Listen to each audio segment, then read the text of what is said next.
Expliquez-nous, Nicolas. La réforme des retraites prévoit de supprimer certains régimes spéciaux, mais pas tous, et notamment pas ceux des parlementaires. Est-ce que c'est vrai que les députés et les sénateurs vont continuer à bénéficier des retraites avantageuses? Alors, les sénateurs, oui. Les députés, non.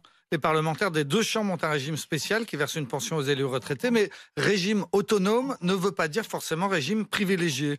Les députés, en 2018, ont aligné leur statut sur celui de la fonction publique. Ça veut dire qu'ils peuvent toucher une retraite à partir de 62 ans aujourd'hui et certainement 64 ans demain. Cette retraite est proportionnelle au temps passé à l'Assemblée. Un député qui n'a fait qu'un seul mandat de 5 ans touchera par exemple une pension de 684 € par mois. C'est aussi ce que toucherait un cadre qui n'aurait travaillé que 5 ans dans la fonction publique et le reste de sa carrière dans le privé. Les avantages des députés ont régulièrement été rognés. Oui, il n'y a pas si longtemps, un député battu pouvait toucher une retraite dès 50 ans et même dès 55 ans à taux plein. Les députés pouvaient jusqu'en 2012 décider de cotiser double.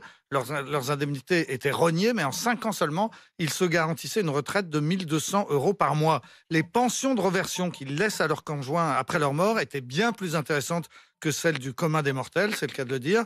Désormais, tout cela est fini. Il n'y a plus de retraite avant l'âge, plus de cotisations doubles, plus de pensions de reversion augmentées. Bref, la retraite des députés est rentrée dans le droit commun et elle est en moyenne d'ailleurs de 2 700 € par mois. Les sénateurs, en revanche, gardent un système très avantageux. Et oui, eux touchent à la retraite beaucoup plus que les députés, en moyenne 3 800 € net.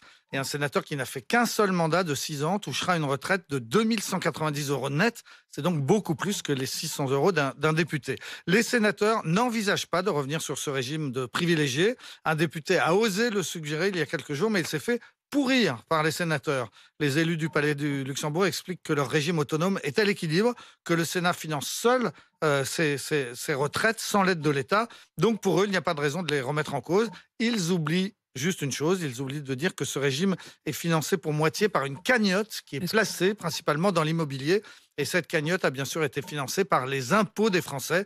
La retraite dorée des sénateurs est donc bien payée en partie avec de l'argent public. Et du côté du président de la République?